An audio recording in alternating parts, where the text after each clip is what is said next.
നമസ്കാരം. കന്നഡക്കാർക്ക് വേണ്ടി മലയാളം ക്ലാസ് തുടങ്ങുന്നതിനെ കുറിച്ച് ഞാൻ പറഞ്ഞിരുന്നു. അതിനുവേണ്ടി നോട്ട്സ് പ്രിപ്പയർ ചെയ്യുമ്പോഴാണ് ഈ ഒരു കാര്യം പഠിപ്പിച്ചില്ലല്ലോ എന്നോർത്തത്. അപ്പോൾ സമയം കളയാതെ നമുക്ക് ക്ലാസ് തുടങ്ങാം. ഞാനിന്ന് പഠിപ്പിക്കാൻ പോകുന്നത് നമുക്ക് പലപ്പോഴും എനിക്ക്, നിനക്ക്, അവന് എന്നൊക്കെ പറയേണ്ടി വരും അല്ലേ? അപ്പോൾ അതെങ്ങനെ നമുക്ക് കന്നഡയിൽ പറയാമെന്ന് നോക്കാം. ഈ വശത്ത് തന്നിരിക്കുന്ന വാക്കുകളൊക്കെ നമ്മൾ നേരത്തെ പഠിച്ചിട്ടുള്ളതാണ്. ഞാനിവിടെ എഴുതിയിരിക്കുന്നത് ഇന്ന് പഠിക്കാൻ പോകുന്ന വാക്കുകൾ എളുപ്പമാകാൻ വേണ്ടിയാണ്.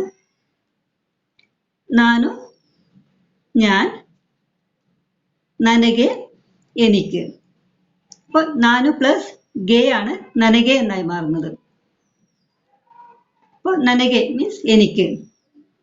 നീനു പ്ലസ് ഗേ നിനಗೆ, അതായത് നിനക്ക്. അവനു അതായത് അവൻ പ്ലസ് ഗേ അവനിಗೆ, അപ്പോൾ എന്തായി മാറും? അവന്. ಇವನು അതായത് ഇവൻ, ಇವನಿಗೆ, അതായത് ഇവന്.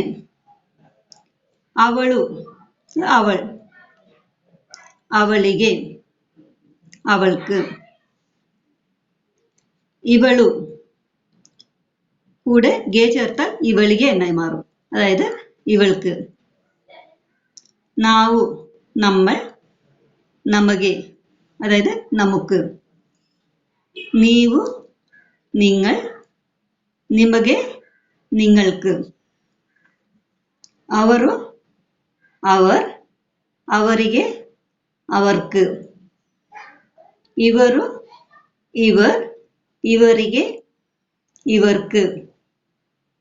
ಇದು ഇത്, ಇದಕ್ಕೆ ഇതിന്.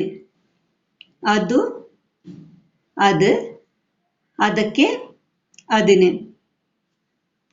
ഓരോ വാക്കുകളും അവസാനിക്കുന്ന എങ്ങനെയാണ്? ഗേ വെച്ചാണ് അവസാനിക്കുന്നത് അല്ലേ? നമുക്ക് കാണാം ഇവിടെ നിനಗೆ, അവനിಗೆ, ഇവനിಗೆ, അവളിಗೆ, ഇവളിಗೆ, നಮಗೆ. പക്ഷെ അവസാനത്തെ രണ്ട് വാക്ക് അവസാനിക്കുന്നത് കെ വെച്ചാണ്. ഇതൊക്കെ അതൊക്കെ. നമുക്ക് സിമ്പിളായ ഒരു സെന്റൻസ് കൂടി ഉണ്ടാക്കി നോക്കാം. അതായത് ನನಗೆ ಬೇಕಾ, എനിക്ക് വേണോ. നിനಗೆ ಬೇಕಾ, നിനക്ക് വേണോ. അവനിಗೆ ಬೇಕಾ, അവന് വേണോ. ഇവനിಗೆ ಬೇಕಾ, ഇവന് വേണോ. അവളിಗೆ ಬೇಕಾ, അവൾക്ക് വേണോ. ഇവളിಗೆ ಬೇಕಾ, ഇവൾക്ക് വേണോ. നಮಗೆ ಬೇಕಾ, നമുക്ക് വേണോ. നിಮಗೆ ಬೇಕಾ, നിങ്ങൾക്ക് വേണോ. അവರಿಗೆ ಬೇಕಾ, അവർക്ക് വേണോ. ഇവರಿಗೆ ಬೇಕಾ, ഇവർക്ക് വേണോ. ഇതൊക്കെ ಬೇಕಾ, ഇതിന് വേണോ. അതൊക്കെ ಬೇಕಾ, അതിന് വേണോ. Okay, thank you.